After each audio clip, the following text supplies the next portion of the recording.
son travail donc de promotion d'Archimède. Alors, on avait fait déjà une conférence par rapport à Léonard de Vinci. Alors, je rappelle à tous que pour Léonard de Vinci, Archimède était son modèle. Il n'avait pas d'autre modèle. Alors, il avait essayé de se diversifier en utilisant son ami mathématicien Lucas Pacioli pour comprendre ce qui est mathématique. Et souvenez-vous que dans ses œuvres écrites, Léonard de Vinci écrit que celui qui n'est pas mathématicien ne lise pas mon œuvre. Il voulait dire par là, parce qu'il n'était pas mathématicien lui-même, qu'il fallait avoir un certain point de vue. Alors, je ne vous rappelle pas vraiment des données, disons, biographiques sur Archimède, parce que très peu de choses sont connues. Il faut savoir que je vais commencer à l'envers. Les mathématiciens souvent commencent à l'envers. Comme ça, vous ne pouvez pas dire que vous n'êtes pas prévenu pour la fin. Donc, pour vous dire, Cicéron a découvert sa tombe grâce à un motif qui se trouvait sur la tombe d'Archimède, qui correspondait à un cylindre et une sphère. Alors pourquoi? Parce que c'est le premier à avoir déterminé le volume du cylindre et de la sphère, et de voir le rapport des deux, et pour montrer que c'est un 2/3. Donc c'est un exploit pour l'époque. Et pour répondre donc à l'interrogation pourquoi ne pas parler d'Euclide plutôt que d'Archimède, justement parce que l'universalité d'Archimède, elle est vraiment, si vous voulez, révolutionnaire. Dans quel sens? C'est qu'elle n'est pas simplement abstraite et théorique. Il était vraiment dans le cadre aussi de la mécanique et ce qu'on appellerait maintenant des mathématiques appliquées, et donc même de la physique, à un niveau poussé. Et il était aussi dans le cadre de la réalisation. À l'époque, vous vous rappelez, en Grèce, on s'intéresse essentiellement à 3 problèmes qui étaient finalement insolubles, enfin plutôt même non résolvables. Maintenant, c'est la quadrature du cercle, la duplication du cube et la trisection de l'angle. Donc maintenant, on sait tous, n'est-ce pas, que depuis 200 ans, on a démontré que ce sont des problèmes qui ne peuvent pas se résoudre à la règle et au compas, tout simplement parce que le nombre pi est transcendant, et comme il est transcendant, ce n'est pas une solution d'une équation algébrique, ce qui veut dire qu'il ne peut pas être le résultat d'une construction à la règle et au compas. Alors, pour vous dire quand même, messieurs et mesdames, c'est que Archimède est le seul mathématicien qui n'a jamais commis l'erreur de penser avoir démontré la quadrature du cercle. Parce que si je vous sors le catalogue de ceux qui l'ont pensé et qui ont envoyé leur démonstration, pour vous dire, par exemple, l'Académie française avait arrêté de recevoir les démonstrations un siècle avant la solution, parce qu'elle ne supportait plus d'avoir à lire autant de démonstrations, et évidemment toutes fausses, comme on a pu le démontrer par la suite. Mais l'intéressant pour moi dans le génie d'Archimède, c'est avant tout de comprendre ses limites.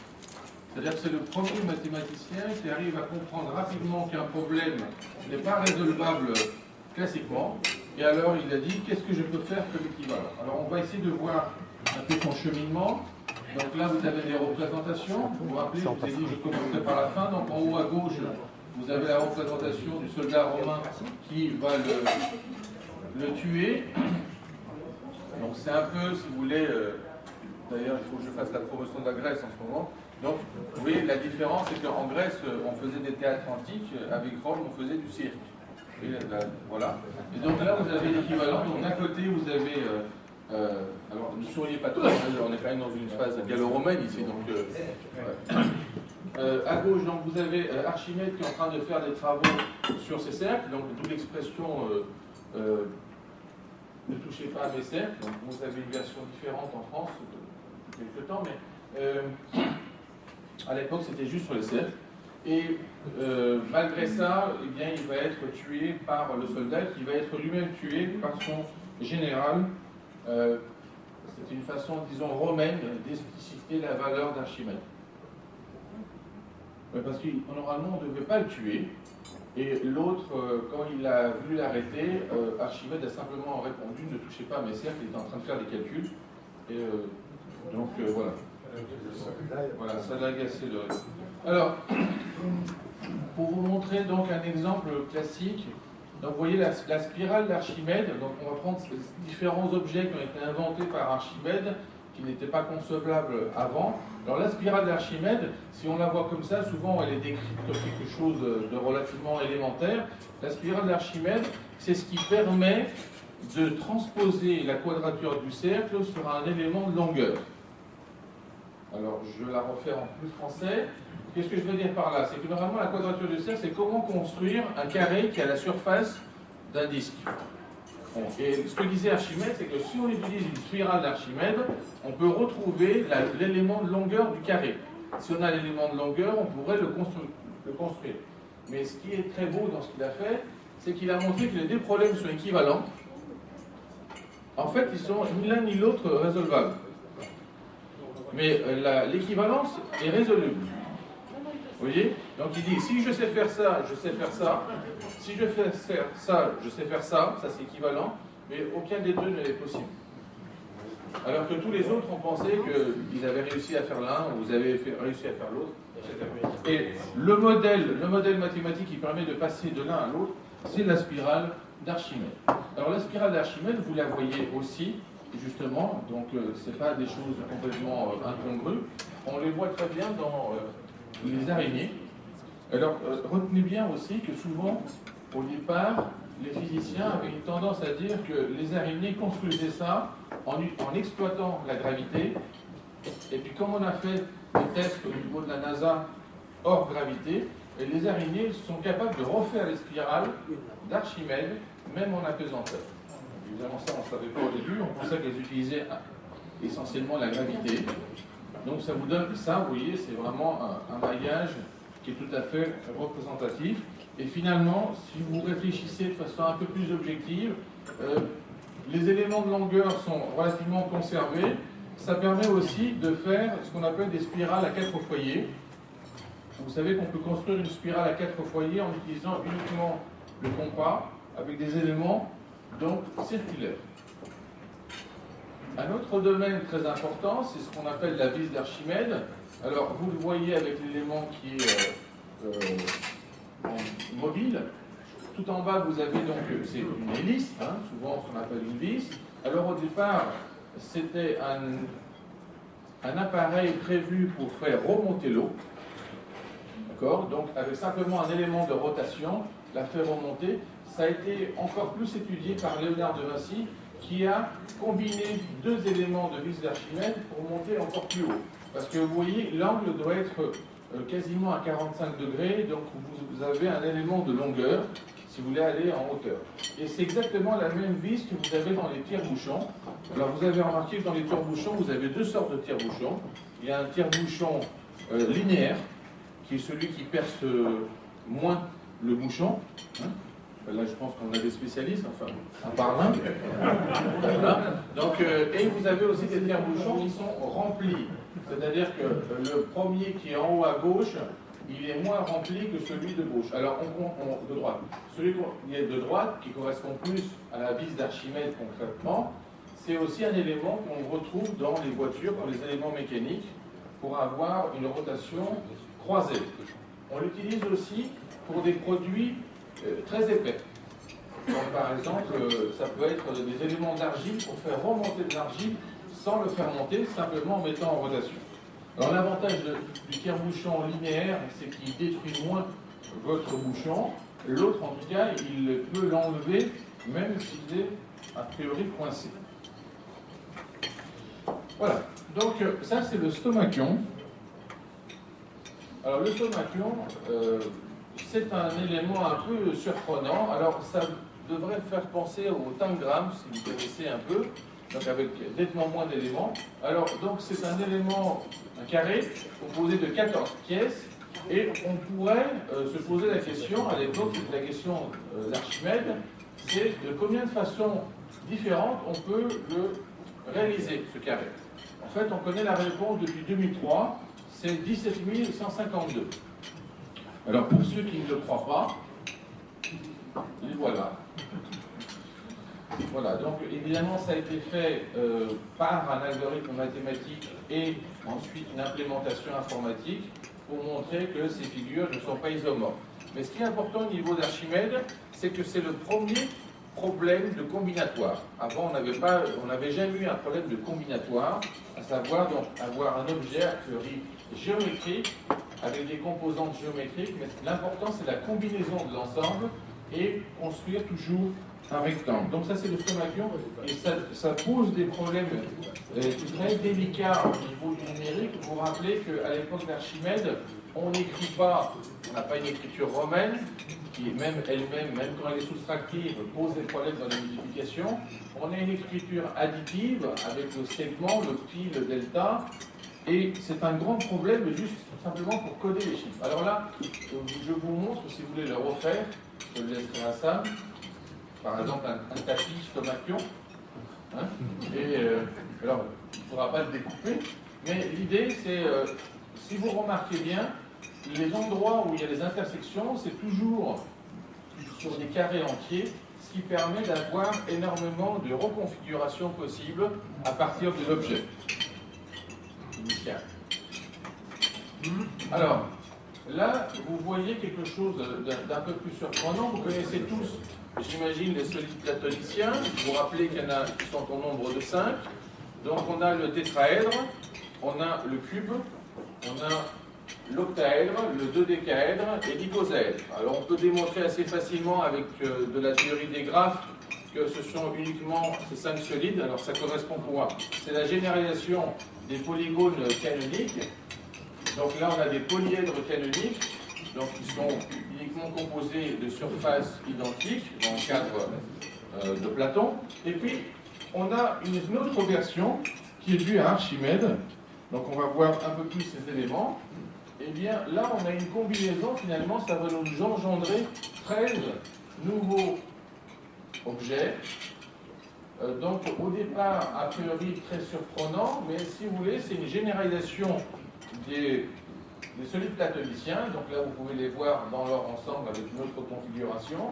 Alors, pour être un peu plus précis, pour vous rendre compte, donc les solides d'Archimède, vous les voyez en haut, à gauche, en bleu, leur nom. Et puis vous voyez le système des phases, c'est ce qu'on appelle nous le séquençage. Mais simplement pour vous montrer que si vous prenez donc un tétraèdre tronqué, comme vous pouvez voir, vous prenez un tétraèdre, vous le coupez sur ces 4 sommets, ça vous donne en fait un élément triangulaire. Et avec cet élément triangulaire, vous avez une combinaison de 2 objets qui peuvent permettre d'obtenir un solide d'Archimède. Ils sont au courant qu'il y a une interrogatrice après. On va dire que ça sera surprise. Voilà. Donc là vous les voyez, je vous les ai montrés pour que vous ayez un exemple concret. Alors il faut bien vous rendre compte aussi de la complexité de générer ce genre d'objet et de démontrer en fait qu'il n'y a que ce nombre. Parce que c'est toujours facile en mathématiques de générer un certain nombre, mais pour démontrer qu'il n'y a que cela, c'est plus difficile parce qu'on a un théorème de finitude. Alors là, très important pour l'ensemble de notre vision par rapport à Archimède. Archimède, ça va être celui qui va contribuer le plus à nous faire découvrir le nombre pi, alors que tous les autres considéraient qu'ils pourraient le trouver indépendamment. Donc, il ne s'est pas intéressé de trouver une formule rationnelle, donc pas une forme A sur B. Il s'est intéressé de trouver donc un équivalent, plutôt on dirait maintenant un encadrement, et il va obtenir la technique suivante, que vous pouvez voir. Il va prendre donc un cercle et il va inscrire et circonscrire par 2 polygones. Donc c'est 2 polygones de même famille. Au départ, vous voyez, en fait, vous avez un pentagone, ensuite vous avez un hexagone, et on peut poursuivre comme ça. Et ce qui est surprenant, c'est que pour obtenir les décimales de pi qu'on connaît, eh bien, Archimède, il est allé jusqu'à des polygones ayant 96 côtés. Alors, faire 96 côtés avec un système de numérotation qui n'est pas décimal, avec uniquement des fractions, il faut avoir des approximations vraiment très précises. Alors donc là, si vous avez tous la collection Guillaume-Budet, vous pouvez voir en texte bilingue les travaux. Donc je vous montre quelques exemples. Alors là, c'est des travaux initialement théoriques pour voir des éléments de longueur. Donc ça appartient au premier tome de ces œuvres. Et vous voyez donc que c'est écrit En grec, c'est exactement les indications qui sont données par Archimède. Ça, c'est simplement pour vous donner l'idée, c'est comment il va faire pour préparer le travail. C'est-à-dire qu'à la fin de son livre, il va être capable de donner une approximation. Alors, cette approximation, elle est très bonne, puisque, en fait, c'est depuis Archimède qu'on connaît le 3,14. Pour vous rendre compte de l'innovation. Souvent, vous entendez dire que les pyramides, c'est très précis. Hein. Vous avez entendu cette ineptie de nombreuses fois. C'est rare qu'on dise, mais est-ce que c'est vrai ou pas? Alors vous allez voir comment on peut démontrer que c'est vrai. C'est que les pyramides ont été construites en partant du principe que pi vaut 3. Alors, pi vaut 3, ça veut dire quoi concrètement du point de vue géométrique? Ça veut dire en fait que le cercle est identique à l'hexagone inscrit. Donc soit vous partez du principe que l'erreur est humaine et ce n'est pas grave, finalement ils ont réussi, soit vous comprenez effectivement que ce que vous appelez pyramide est quelque chose d'extrêmement précis, ce n'est pas du tout précis, parce que vous savez bien que quand les pyramides vous les voyez de près, vous n'avez pas ces éléments lisses, etc., c'est des éléments artificiels qui ont été reconstruits. Donc l'essentiel c'est de vous rendre compte, c'est que jusqu'à Archimède, on considère tous, enfin l'humanité quoi, parce que c'était quand même le front de l'humanité, l'ancienne Égypte, que pi valait 3. C'est à partir du moment où on arrive à l'époque d'Archimède qu'on commence à avoir des problèmes sur pi, parce qu'on a suffisamment de précision pour se rendre compte que 3 ne convient pas. Donc, il va faire tous ces efforts, et il va construire en fait des polygones à 96 côtés, simplement pour avoir 2 décimales. Hein. Il faut bien vous rendre compte en fait de la difficulté. Et au départ, à partir de cette difficulté, que vous pouvez voir ici, il va construire tout un appareil théorique pour pouvoir arriver en fin de compte à un élément. Alors, vous remarquez comment il le construit. En fait, il ne construit pas de façon quelconque l'élément polygonal qui va encadrer le cercle, qui va lui permettre d'avoir ces encadrements, mais il le construit au fur et à mesure en démontrant à chaque fois que ce qu'il fait, c'est faisable, c'est généralisable et il le généralise. Donc c'est pour ça que vous voyez ces éléments de section avec des points de tangence et des points de recoupement. Donc là c'est pour les éléments de longueur. Donc je vous donne simplement quelques figures. Alors pour en revenir maintenant à un élément un peu plus physique, parce que là on a parlé essentiellement de choses mathématiques. Alors pour vous rendre compte un peu comment fonctionne Archimède. Archimède est toujours très pratique tout en étant très abstrait. Donc à un moment, il y a une polémique avec Aristote. Vous voyez, c'est là où vous voyez le 1. Donc la vitesse v d'un mobile est une fonction linéaire du rapport de force à la résistance, etc. Donc ce point de vue, c'est le point de vue d'Aristote. Alors la plupart des gens qui n'ont pas de bagage scientifique considèrent que Aristote et Platon, c'est la panacée grecque. En réalité, la panacée vient après, puisque c'est Archimède. Mais le problème, c'est quoi? C'est que la plupart des gens qui lisent le grec ancien sont souvent des lettrés. Et sont rarement des scientifiques. Donc en fait, très peu de gens ont lu vraiment Archimède, puisque lui, il n'écrit quasiment que des maths et de la physique. Avec une façon de faire qui ressemblerait à Arago au XVIIIe siècle. Certains qui sont plus scientifiques parmi vous essaient d'imaginer un calcul d'intégrale, mais sans élément d'intégrale, et uniquement avec du vocabulaire. Voilà, donc en fait, des calculs d'intégrale qu'on fait maintenant en 1 ou 2 lignes peuvent prendre une page. D'accord? Donc pas avec la méthode de Simpson, avec de véritables calculs intégral. Donc c'est à peu près l'époque, c'est la même problématique avec Aristote. Alors Aristote, il dit quoi? Il dit qu'en fait, si c'était vrai ou faux ce qu'il étudiait, on pourrait prendre une force et la segmenter, cette force, et il en arrive à ce paradoxe. Donc lui, il pense que c'est un paradoxe, à savoir qu'un homme pourrait tout seul tirer un bateau.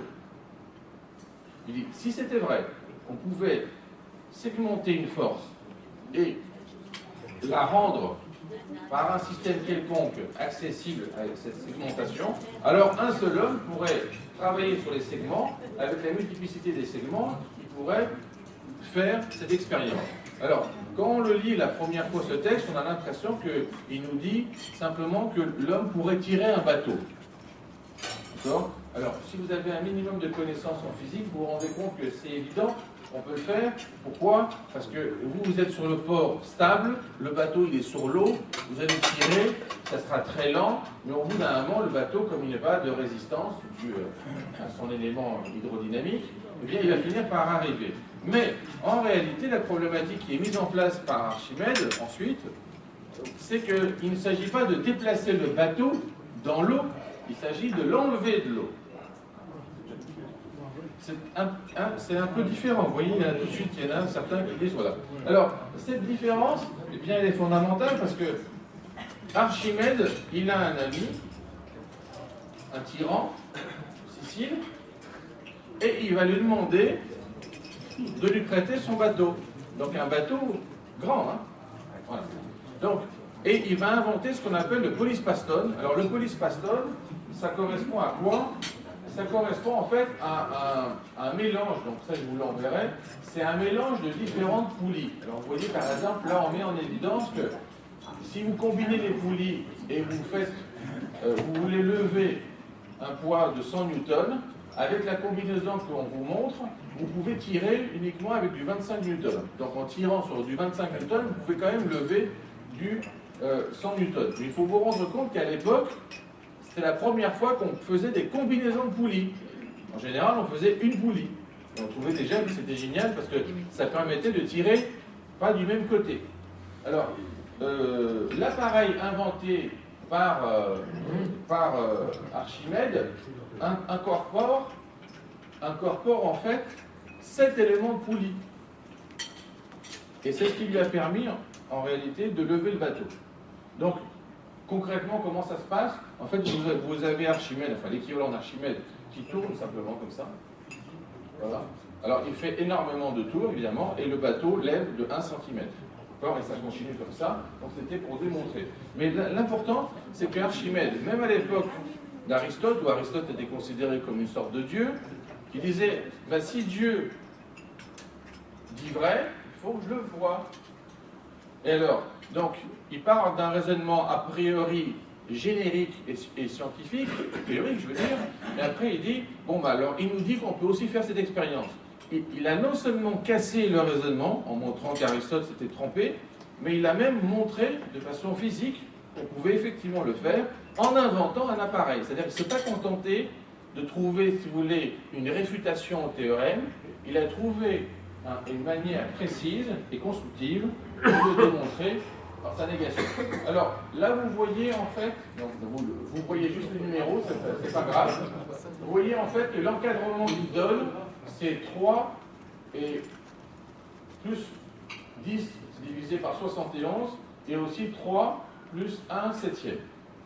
Donc, ça c'est pour l'encadrement de pi. Je vais vous montrer juste pour pi parce que je ne l'ai pas indiqué précédemment. Alors, ce qui est important, et vous le savez bien, enfin vous le savez bien, sinon on l'interrogera à la fin. Qu'est-ce qui est plus difficile? C'est de calculer la longueur d'un cercle ou son élément de surface. Vous voyez, si on vous pose comme ça, on vous dit, vous ne connaissez pas. Alors, souvent, on a l'impression, en réalité, que la longueur, c'est facile, parce que tout le monde vous a dit que c'était 2 pierres, d'accord? Et puis, à un moment, si quelqu'un arrive comme moi et vous dit, bon, bah, démontre-le, bien là, vous allez vous rendre compte que vous ne l'avez jamais fait. Et que simplement, on vous l'a balancé comme ça, et ça allait très bien, balancé comme ça. Et après, par contre, ce que vous avez fait, c'était du calcul intégral pour montrer l'élément de surface. En réalité, la surface est toujours plus facile que l'élément de longueur. C'est un peu surprenant. Les étudiants, ça les étonne aussi. Mais une façon de le démontrer de façon agréable, si vous voulez, en même temps efficace, eh bien, prenez l'ellipse. Voilà. Vous vous posez la question sur l'ellipse. Est-ce que c'est plus facile de calculer l'élément de longueur ou la surface? Eh bien, c'est très facile, parce que l'élément de longueur ne se calcule pas. Alors que la surface est triviale. C'est pi a fois b. Vous voyez? Donc là, vous avez un exemple. On ne peut pas calculer l'élément de longueur d'une ellipse avec les fonctions classiques. Hein? Donc le racine, cosinus, etc. C'est pour ça qu'on a inventé par la suite les fonctions elliptiques. Donc ça, c'est un point de vue qui est intéressant. Donc là, c'est des exemples. Bon, on ne va pas faire ça ici. Ah, vous voyez, c'est bien plus clair maintenant. Voilà. Alors vous voyez, la différence avec les mathématiques et la philo, c'est qu'en philo, quand on lit le texte, on pense qu'on a compris. En mathématiques, on sait qu'on n'a pas compris. C'est la différence. C'est pour ça qu'il y a nettement moins de gens qui disent qu'ils sont mathématiciens que ceux qui disent qu'ils sont philosophes. Vous avez remarqué. Voilà. Donc là, c'est pareil. Alors, le problème que se pose, qui est une façon vraiment très agréable d'étudier, il se demandait, Archimède, c'est comment trouver quel est le rapport de volume. Donc je répète, c'était ce qui a permis à Cicéron de le retrouver. Alors vous allez vous rendre compte que même en cuisine, on l'utilise. Donc quel est le rapport de volume entre la sphère et le cylindre? Alors on prend une sphère qui est tangente aux deux éléments de surface du cylindre et tangente sur l'équateur. Vous voyez, donc c'est une sphère très spécifique. Eh bien, là, comme vous pouvez le voir, ici, vous avez donc l'élément de cylindre et la sphère. Donc, quelque chose que je pourrais vous poser comme question, tout simple, même aux femmes qui cuisinent, parce que moi, en l'utilisant en Grèce, c'est très facile. En Grèce, on a les boules, enfin, vous voyez, le keftet, donc voilà, c'est une sphère, et vous avez aussi les soudzouk, qui sont en fait des éléments circulaires. Oui, non, mais c'est grec, turc, arménien, ne vous inquiétez pas. Non, mais, oui, mais non. Alors, vous inquiétez pas, effectivement, donc la prononciation est dure, de toute façon, nous, on dit différemment. Donc, en tout cas, c'est pour parler d'un cylindre. Si on vous demandez, par exemple, à ces dames, si vous pouvez faire, par exemple, 50 boulettes, combien de cylindres vous pouvez faire? Oui, en fait, ça va donner une question pratique, et en fait, on va le retrouver même en pâtisserie française, mais bon, peu importe, il ne faut pas que je prononce deux mots, voilà. Mais c'est pas Bachelao. Donc, alors en fait, il a montré que c'était 2 tiers, mais ce qui est encore plus formidable, c'est qu'il a réussi à montrer que c'était 2 tiers, même sans avoir besoin de faire le calcul. Parce que vous allez me dire, oui, mais évidemment, si je sais calculer l'élément de volume d'un cylindre et l'élément de volume d'une sphère, c'est facile de faire après le rapport. Donc c'est ce que j'appelle la méthode polytechnique, c'est-à-dire qu'on écrase le problème par un appareil énorme, et après on dit à l'étudiant de polytechnique, on lui dit, voilà, mais Archimède l'a fait sans les 2 formules. Donc ça agace, c'est sûr, parce qu'en plus il trouve 2 tiers. Alors pour vous donner un autre exemple d'agacement qui est capable de provoquer Archimède, donc là, c'était pour les rapports. Alors, je vous évite donc ce genre. Alors là, c'est la redémonstration qu'on a fait à partir des notes d'Archimède pour obtenir les 2 valeurs de pi. Mais pour une conférence de demi-heure, c'est quand même gênant. Voilà.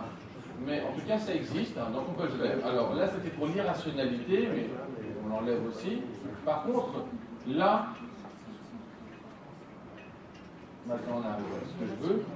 C'est ici ce théorème. Alors là, c'est un formidable théorème, et c'est pour vous montrer la capacité d'abstraction de Léonard de Vinci par la suite, mais au départ d'Archimède. Alors, si je vous dis par exemple, trouvez-moi le centre de gravité d'un élément qui est un disque uniforme sans aucun problème.